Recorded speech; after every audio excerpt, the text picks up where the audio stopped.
The silent alarm, the control room on Varnock 7 was always quiet, but tonight, the silence felt different. Blue lights blinked across the large glass panels, and a single red dot began to pulse in the corner of the main screen. Operator Kelna stared at it. She had never seen that signal before. She leaned closer, tapped the console, and frowned. Unidentified object entering outer sector. Speed, unknown. Shape, unknown. No ID beacon. Her fingers trembled slightly. She turned toward the captain's chair. Commander Rither, a tall, thin alien with sharp silver armor, raised an eyebrow. "Report," he said calmly. "Sir, I think something just entered our territory. It's silent. No radio, no heat, no IFF tags." Commander Rither stood up and walked to the screen. He looked at the dot. It was still blinking, still moving. "Could be a rogue asteroid," he muttered. "No, sir. It's moving too smooth, too straight." Rither narrowed his eyes. Then the red dot shifted, just a tiny twitch, and moved closer. Hook moment, within 5 minutes. Suddenly, the station lights dimmed. A low alarm hummed through the walls, not loud, but deep, like something ancient waking up. The silent alarm. Cowless. Eyes widened. "Sir, that alarm hasn't activated in 200 years. What does it mean?" A junior officer asked that an old mechanic in the corner whispered, "It means a human warship has entered the sector." The room went still. Cold, quiet. Commander Rither snapped, "That's impossible. Earth was destroyed. The humans haven't been seen in 2 centuries. Then why is the alarm still blinking?" Kelna asked. Rither stared at the screen. The dot was now only 2 sectors away and moving faster. Meanwhile, in deep space, a dark, massive shape drifted through the stars like a ghost. No engine trail, no comms. No signs of life. But it was real. And it was getting closer. Hull was blacker than the void. No markings, no flag, no color, only a small silver plate near the front. One word engraved in old Terran script. Defiance. Back on Varnock 7 station. Panic started to build. "Try sending a signal." Rither shouted .kel now, opened a channel. "Unidentified vessel. This is Varnock 7. You are entering restricted space. Identify yourself immediately." Silence. She tried again. Still no answer. Then the station lights flickered, not from power loss, but like something was watching them. A presence. "Sir," Kelna said, voice shaking. "It's scanning us. Slowly, sector by sector." Commander Rither clenched his fists. "Get the council online. This is bigger than a security breach. Do you think it's a mistake?" asked the junior officer. The mechanic chuckled darkly. "No mistake. If it's a human ship, you don't get second chances." Council transmission begins. Within minutes, a shaky hologram of the Galactic Sector Council appeared. Ambassador Dren, a slim creature with golden fur, frowned at the scene. "Commander Rither, explain this nonsense." "Sir," Rither said stiffly, "we have detected a silent object, possibly human, entering the old Earth sector." Dren laughed. "Humans are extinct. Long gone. You must have faulty sensors." Kelna interrupted, breaking protocol.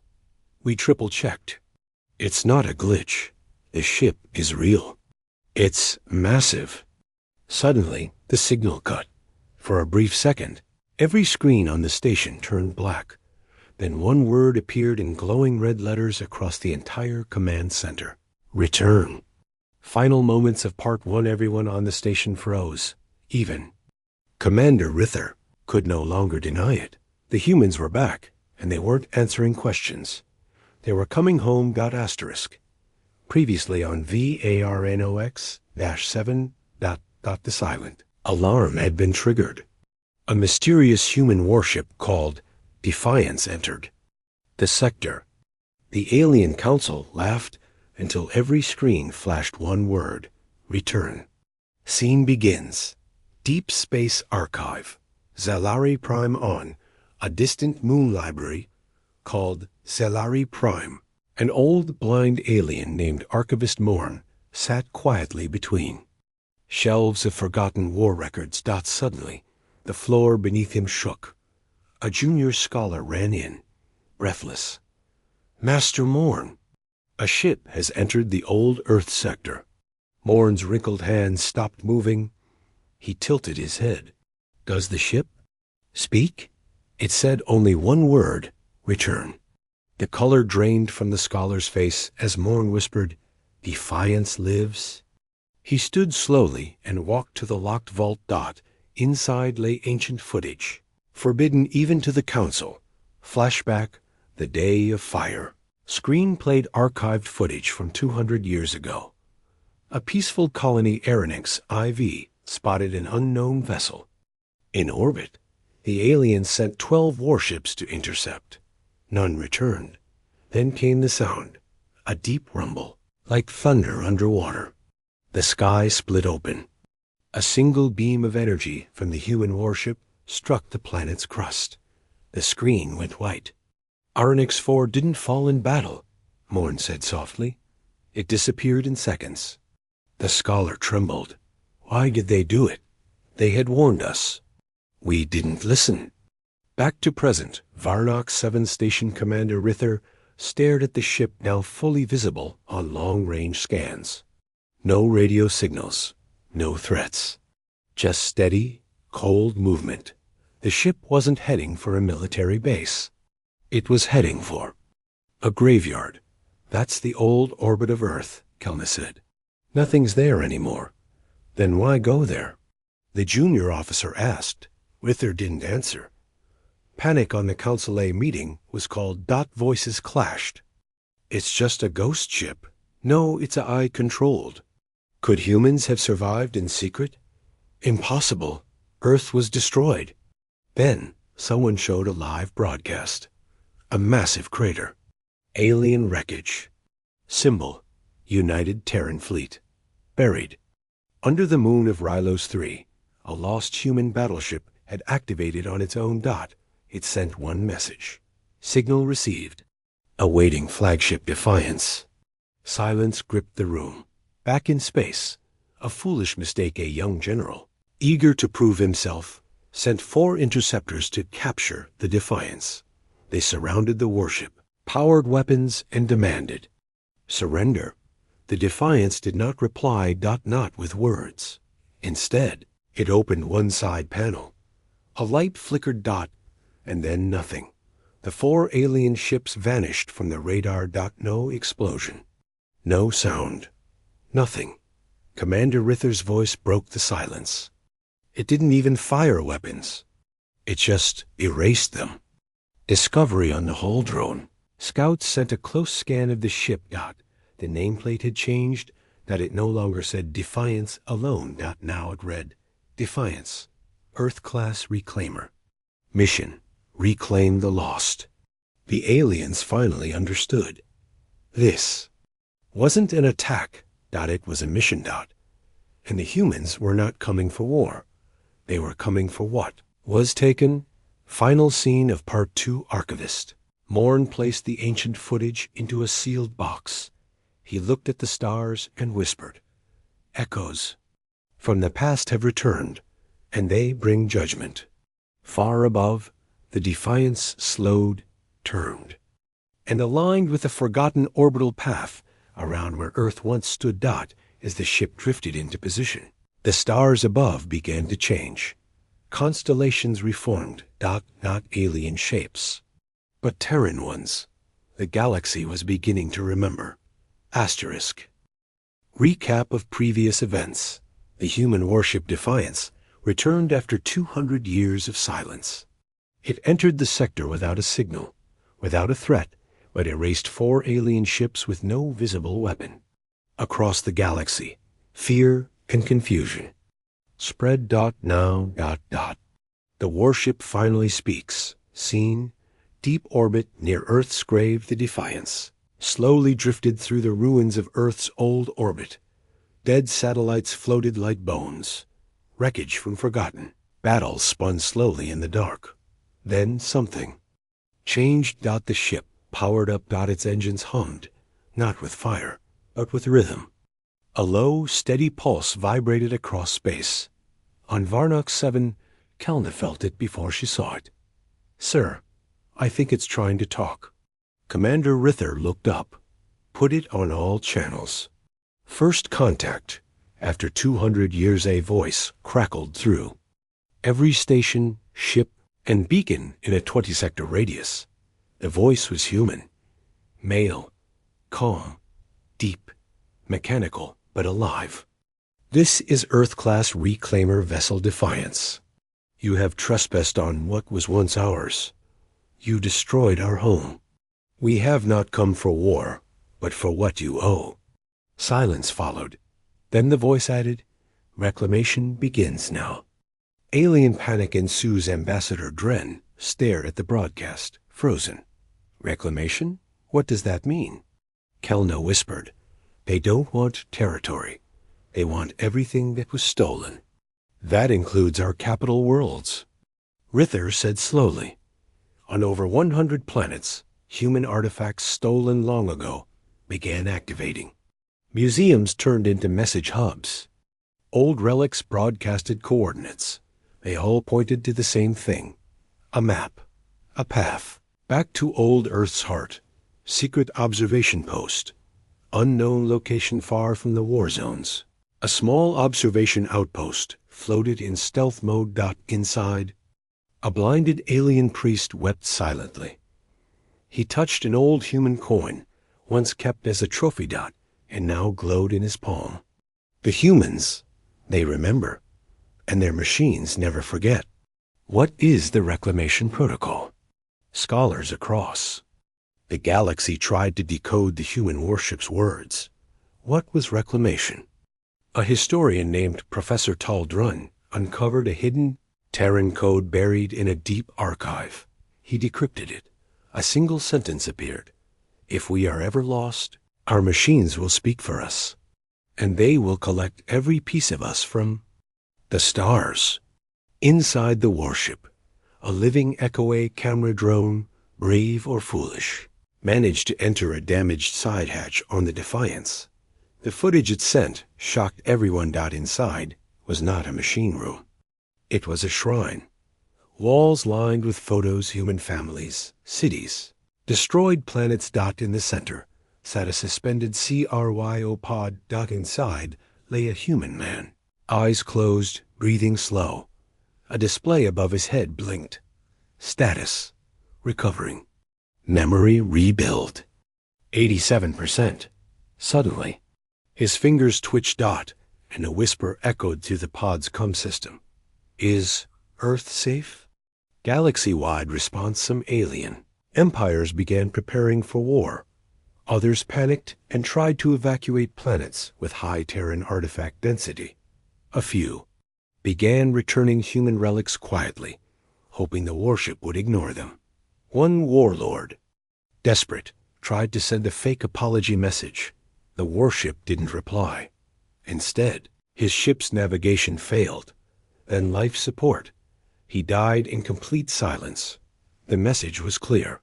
Reclamation does not accept lies. Final scene.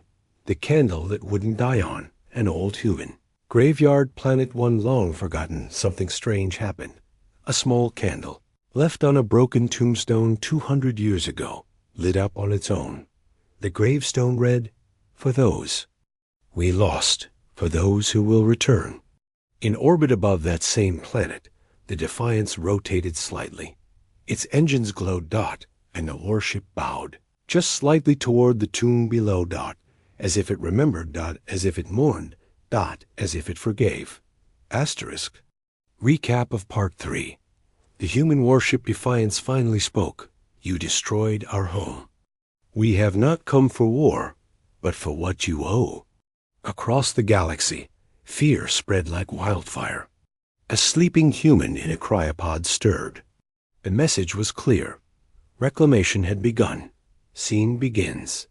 a la war. Council orbiting Zarnik's I-12 alien fleets had gathered.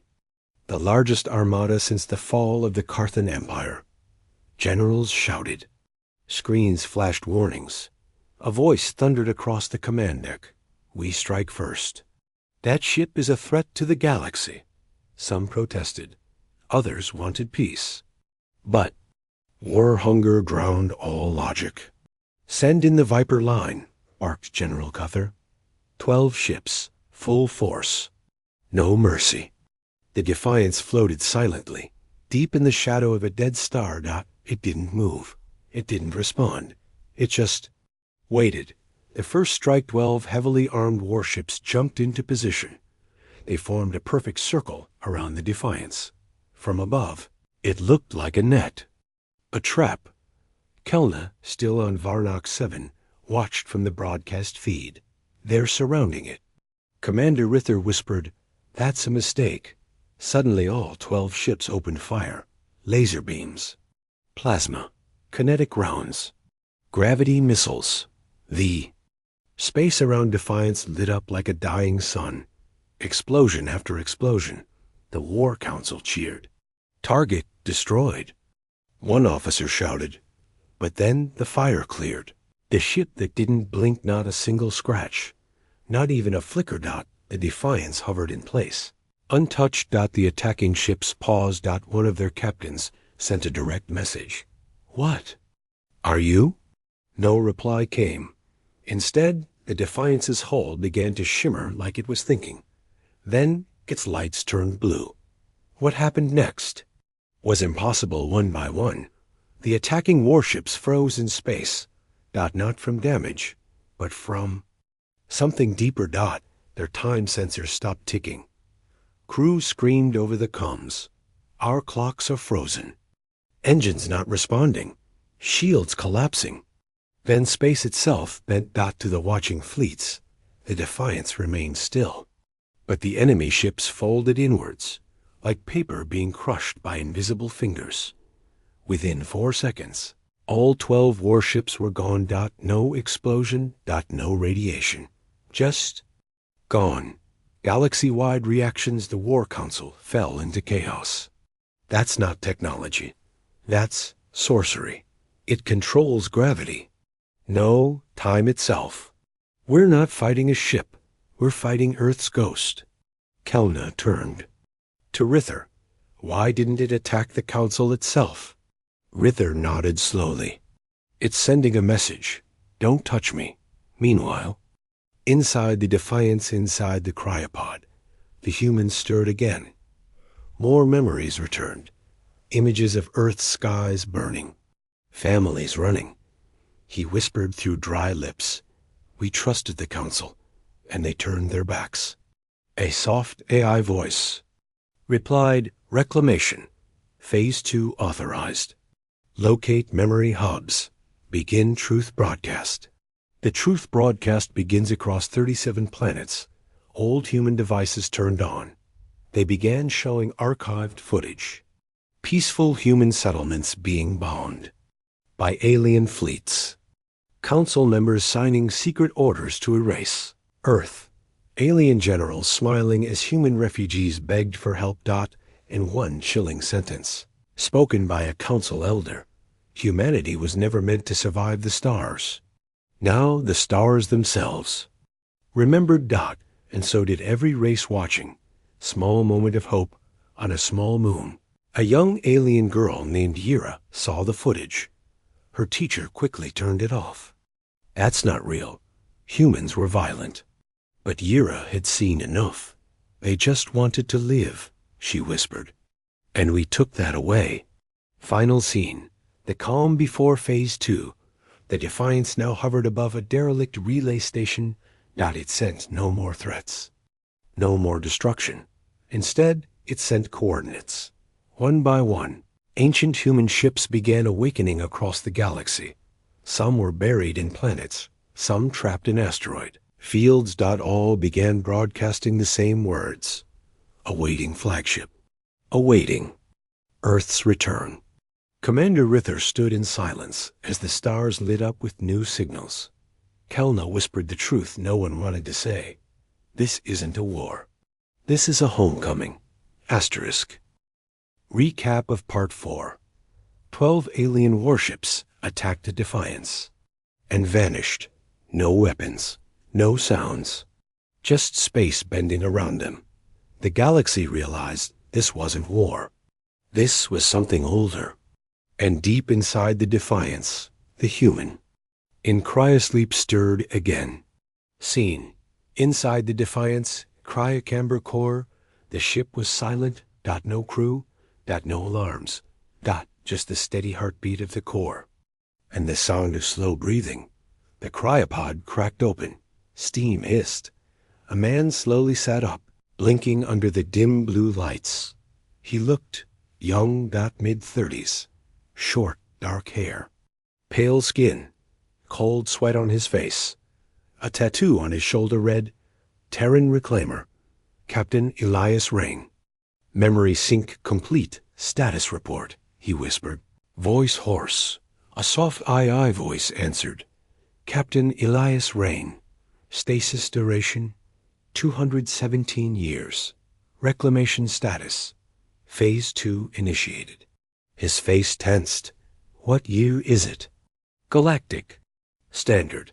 Cycle 9921. Earth classified as lost. Rain looked around the empty chamber. He touched the walls gently. I was supposed to wake up with my crew. Crew lost. Last recorded message. Protect the captain. At all costs. He closed his eyes. Flashback. Final moments of Earthring remembered screaming civilians. Ash falling like snow. Alien. Ships in the sky, firing at escape pods. He had volunteered to stay behind and pilot the Defiance's final jump meant to hide. Earth's last hope far from the Council. But something had gone wrong. He'd gone into STA's ice. And the ship had waited. Alone. For over 2 centuries. Scene shift. Varnog 7 station, observation deck. Kona stared at the monitor. Sir, movement inside the warship. The cryopod is open. Commander Rither leaned forward. A human survived for over 200 years?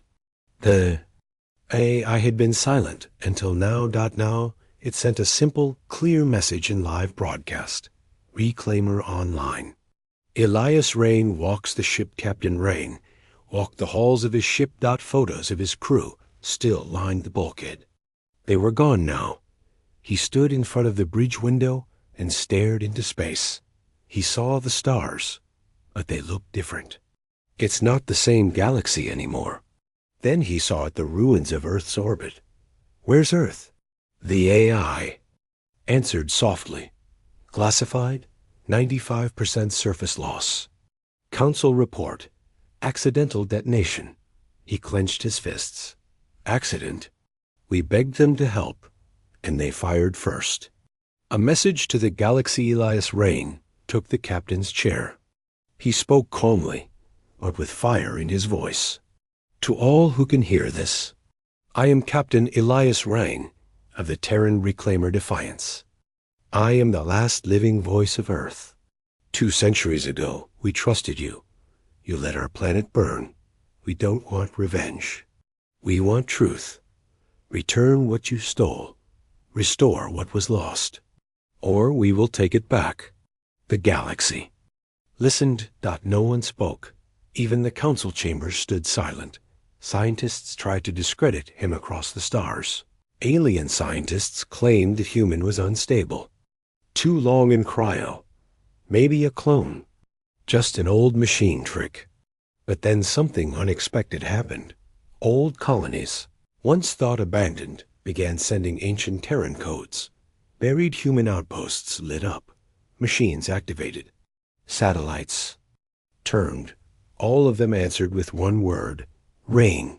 He wasn't a copy. He was the original. And the last, small personal moment on a quiet corner of the ship. Rain found a locked box. Inside were letters. Handwritten. One from his daughter. Daddy, please come home soon. Mommy says we'll go to the stars together. I miss you. Tears welled in his eyes. You were 3 when I left? He didn't cry like a soldier. He cried like a father. Final words of Part 5 Rain. Stood before the galaxy once again. This isn't just about Earth. It's about every planet that watched and said nothing. This sector once belonged to humanity. You built your cities on our bones. We are no longer asking. He looked toward the stars, where thousands of human relics now pulsed with light. I am awake. And I remember everything. Asterisk, recap of Part 5. Captain Elias. Rain, the last living voice of Earth, woke from 217 years of cryosleep aboard the human warship Defiance. He remembered everything. The betrayal, the destruction, the silence. Now he is ready to speak the truth the galaxy tried to forget, seen. Aboard the Defiance, en route to Sector 17, Brain stood at the bridge, staring into the void. AI, why are we heading to Sector 17B? The ship answered, that sector holds the origin of reclamation. Protocol. Last registered colony signal. Active 19 days ago. Rain froze. Active? A human colony still alive? Unknown. Signal was weak. Origin encrypted. He stared at the stars. Show me everything. The hidden data vault A hidden. Archive unlocked. Raw Nissaw maps. Names. Forgotten cities. Dozens of Earth. Colonies secretly renamed and reflagged by alien governments after Earth's fall. These were ours. Correct? Council classified them as abandoned worlds. But survivors remained. Children of Earth. Forced to live under alien names. One world stood out. Gorath Prime to the galaxy. Gorath Prime was just a mining planet ruled by a mid-tier race. To Rain. It was once Eden 9, a Terra Nova, seed world built for humanity's future. The AI played a broadcast. A human voice crackled through static. To anyone listening? We still carry the flame. Eden lives. Rain's hands tightened around the railing. They survived. They held on, and we left them behind. Meanwhile, Galactic Council Emergency Meeting Ambassador Dren slammed his hands on the table. We cannot allow him to reach that colony. If the humans reunite, it will inspire rebellion. They will remember what we did, someone whispered. We took their land, their names, their legacy. The room fell quiet. The truth was now too big to hide. Seen. Approached to Gorath Prime the Defiance. Exited warp just outside orbit. Dozens of alien defense satellites powered up. A fleet of patrol ships blocked the path. Rain stood on the bridge. Open a wide-band channel. He cleared his throat. To the people of Eden 9, if you remember your name, if you remember Earth, I am Elias Ring, and I have come home. Silence. Then a single voice replied, female. Human. Older. Captain Rain? Is it really you? The Forgotten. Leader A video screen flickered on. A human woman appeared, gray hair, tired eyes, and a necklace with a small earth charm. My name is Adira Wren. I was born here. My parents were refugees from Earth's last ship. We've kept the flame alive. We teach our children the old names. They call this planet Gorath. We call it Eden. Tears filled Rain's eyes. You survived. All these years. We waited for you. Sudden attack before they could speak further. The alien patrol ships opened fire. The Defiance took no damage, but the shots were a warning. They fear the truth, Rain said. They fear the children of Earth will rise. The AI asked, shall I disable the fleet? Rain paused and said quietly, no, let the colony speak first. The voice of Adira Wren stepped outside her bunker and broadcast a message to every ship in orbit. We are not your slaves. We are not forgotten. We are not silent anymore. You erased our name. But you did not erase our memory. Eden remembers Earth. Across the stars, billions watched. On alien planets where human workers still served in silence, heads began to rise. Hope returned. Final scene. Light in the dark, the Defiance lowered its shields, drifted closer to Eden.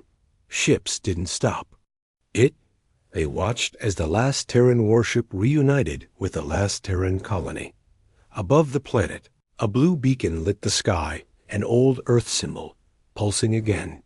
Rain placed his hand on the glass. They told me Earth was gone.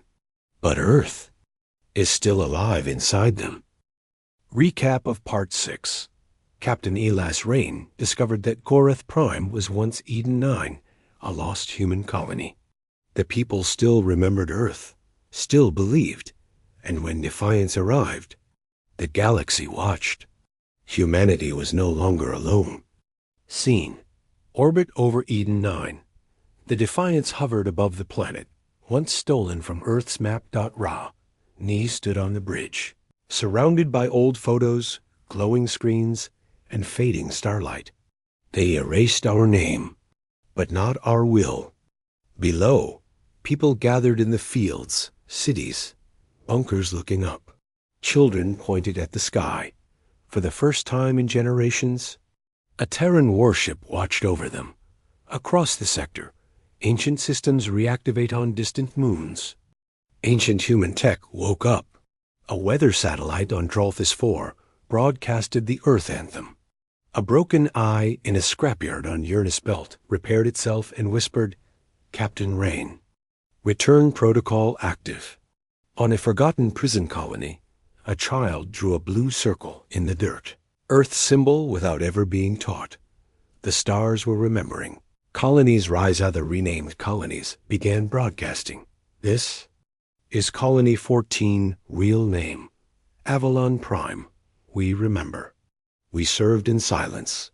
Now we rise. This is Horizon Station Terralink Outpost, restored. The flame never died. Earth lives in us. Rain watched each signal light up the star map like stars being reborn. The sector is waking up. Kelna whispered on VARNOX-7. The Council's final decision panic gripped the Galactic Council. Reclaiming colonies is a declaration of war. They're reuniting across borders. We must destroy Defiance before Earth's memory spreads. But it was too late. Their ships moved, but their crews hesitated. Many soldiers were descendants of human slaves. Some refused to fire. Some turned their weapons off. Betrayal from within on one Council flagship. The commander ordered a full assault. His own second-in-command shot him instead. "My grandmother was born on Eden 9, he said quietly. "We've done enough." Defiance dicloaks the black flag. As enemy fleets approached Eden 9, something changed. The Defiance activated a signal, and dozens of hidden human ships. They cloaked from the shadows of gas giants and asteroid rings. They were the Black Fleet built in secret long ago by survivors, kept hidden by loyal allies, silent, powerful, waiting. "Captain Rain," said the AI, "the Black Fleet awaits your order."